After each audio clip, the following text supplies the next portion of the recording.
Yes, continue. My Lord, if we start with the date, oh, sorry, may I seek your indulgence to draw your attention that Kipe Mungai has joined our team, and also that Monday opening, I'll be assisted by Abna Mango and Willis in responding. My Lord, if you look at the date, on the one by the respondents, it is indicated 21st with ST on top of 21st. So that is the one from yourself? From the respondents. I'm beginning to show the differences.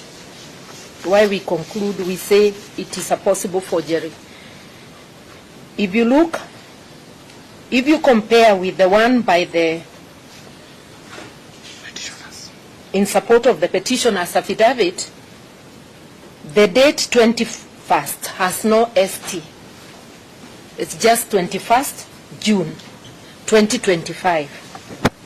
A further difference, 2025 on the petitioner's supporting affidavit is typed, while the 25... I thought you go... Yeah. Over the respondents. Okay, let me do that. And when you are done, you now come to the petition. I'll do that. So that there is... It's methodical. Yes. Okay. So the differences, we have noticed several differences. 21st. I had ST to signify 21st. Yes. And the date 2025, 20 is typed, yes. 25 yes. is written by hand. Yes. Then it has 6 items. It ends at number 6.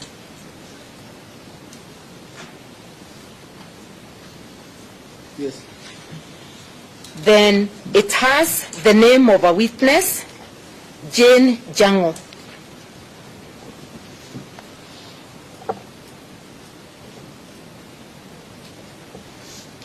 Then when you come to the respondents, not to the respondents, to the applicant, to the petitioners.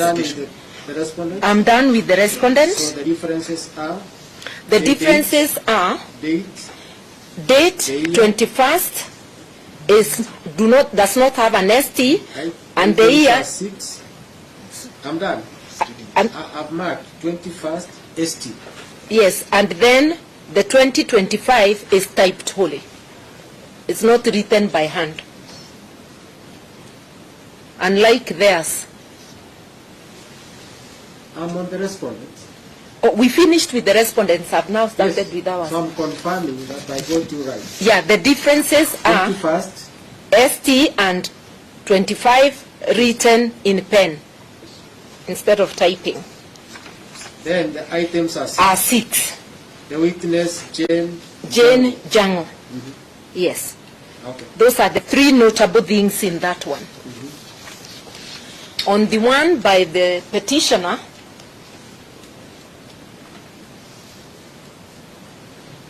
yes. The date does not have ST, and I've just noticed one more issue, but I'll mention it. Doesn't have ST, and 2025 is wholly typed, not written by hand. And this particular, if you allow me to point a difference I didn't point on the other. Let's go. All of it, yeah. No, let's go the way you went. Okay, and then I come back. Then you now come back. The one you think is outstanding. Inventory of items above the date taken. Inventory of items taken. It says ceased from inventory of items taken, stroke ceased for the purpose of investigations. Yes. Note that one. I'll come back to show a difference somewhere else. Then we go to the items. My Lord, this one has 7 items. That is the petitioners. And there is overwriting on the item numbers.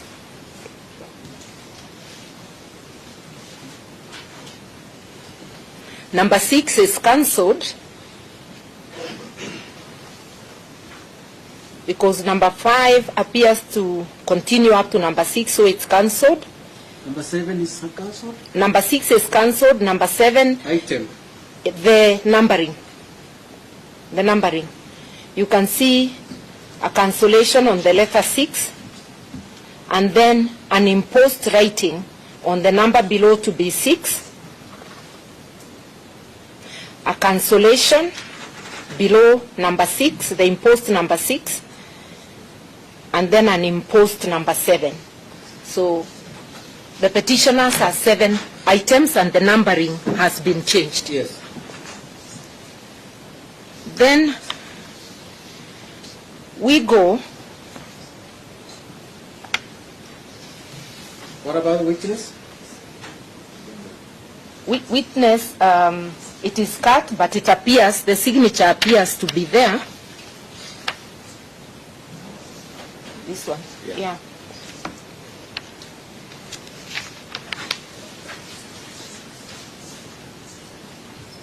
Signature. But there is still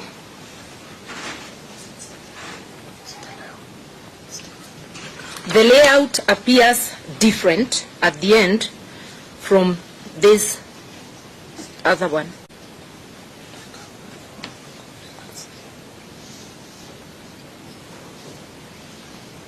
Where is it?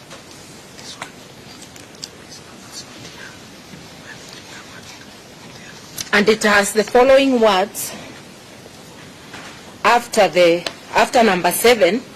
It has recovered from name House of Kenyagia Ndiangui.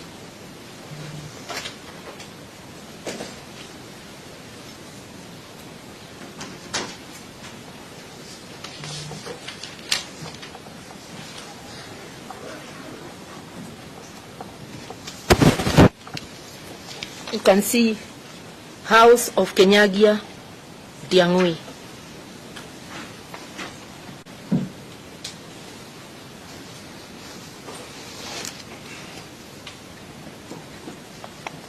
.096 is not there. Sergeant 096. A feature that is also will distinguish the petitioners is the item number 7, which talks of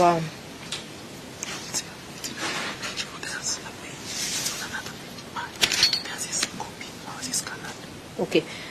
Item number 7, the difference is actually not the writings, is that on our annexure, the petitioner's annexure, item number 7 is on page 1. There is no page 2 of the inventory.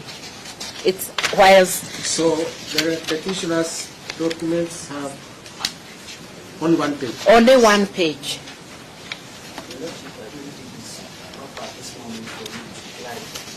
No?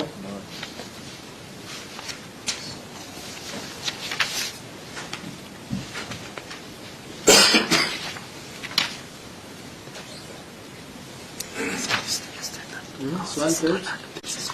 Whereas the respondents is 2 pages. You see that number 7 is on page 2. Ours, it's all on 1 page. You will also notice.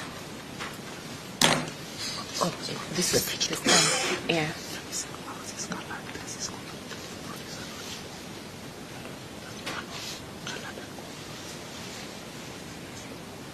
But you see the one with the coat is black and white.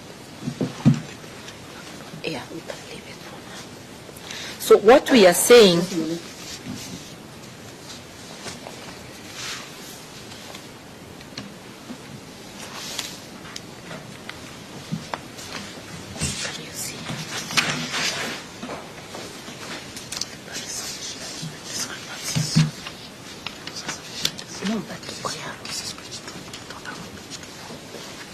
So we do not have the signature of Boya. Yes.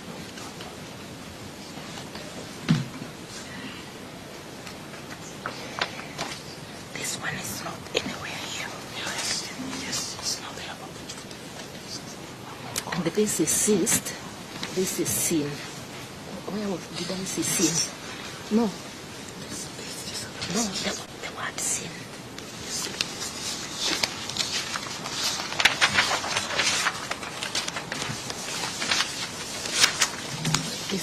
This is sin. It also has the word sin. This one. No. Yes. This.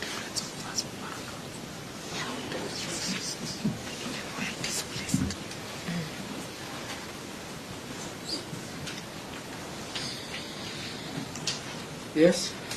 The last distinction between the two I would like to point out now is on the respondents. On the respondents, if you look at below the Directorate of Criminal Investigations, it is inventory of items taken / seized from the suspect, seen for the purpose of investigation.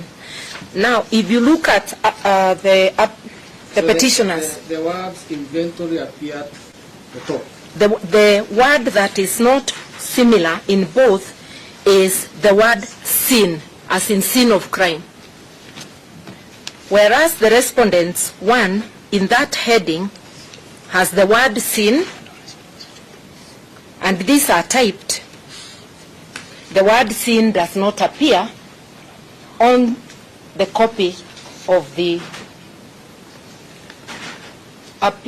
supporting affidavit of the petitioners. Yeah.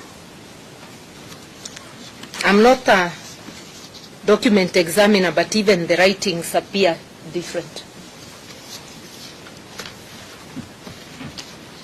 So with respect, we suspect that the exhibits annexed to the replying affidavit of the respondent, Koplo Itegi, are a forgery.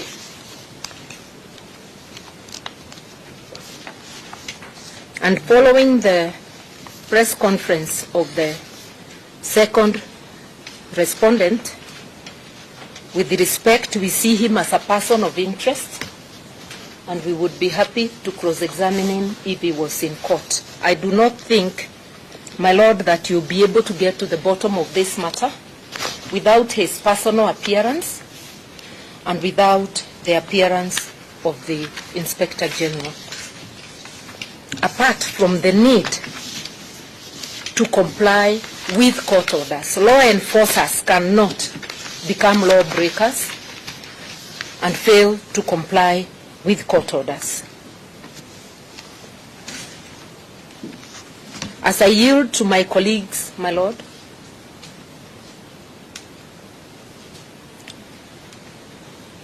you will note from the documents, and I've already stated it, that Ndiangui Kenyagia has been missing for the last 10 days.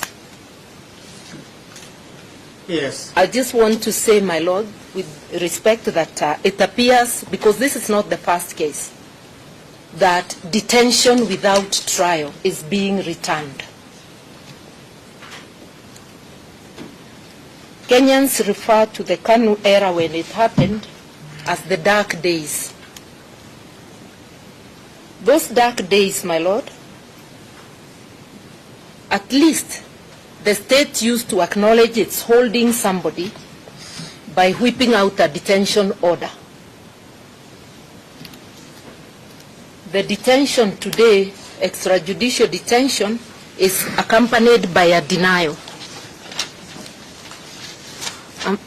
I'm just wondering aloud, why would we have documents that are so dissimilar that are most probably a forgery? We need an explanation from the two individuals, Inspector General and the Director of Investigations. And I would like to say that any alleged matter said by the caretaker who has not sworn an affidavit and who appears to have made a general statement, not a statement to the deponent. If you look at paragraph 14 of the respondent's affidavit,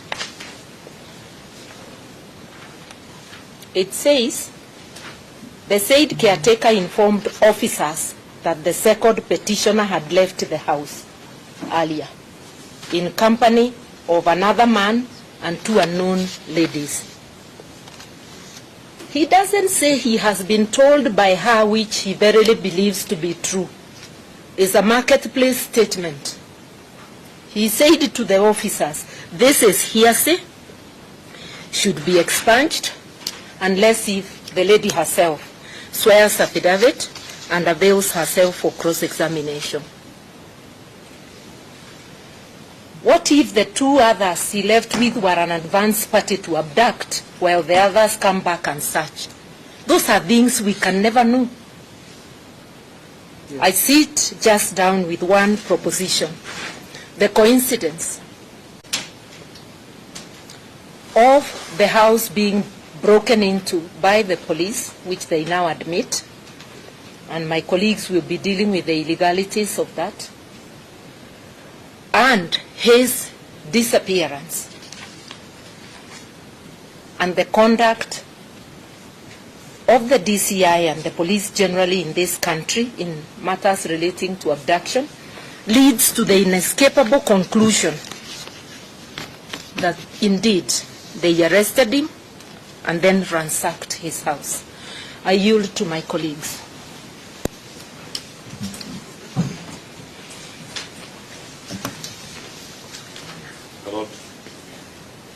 Very briefly.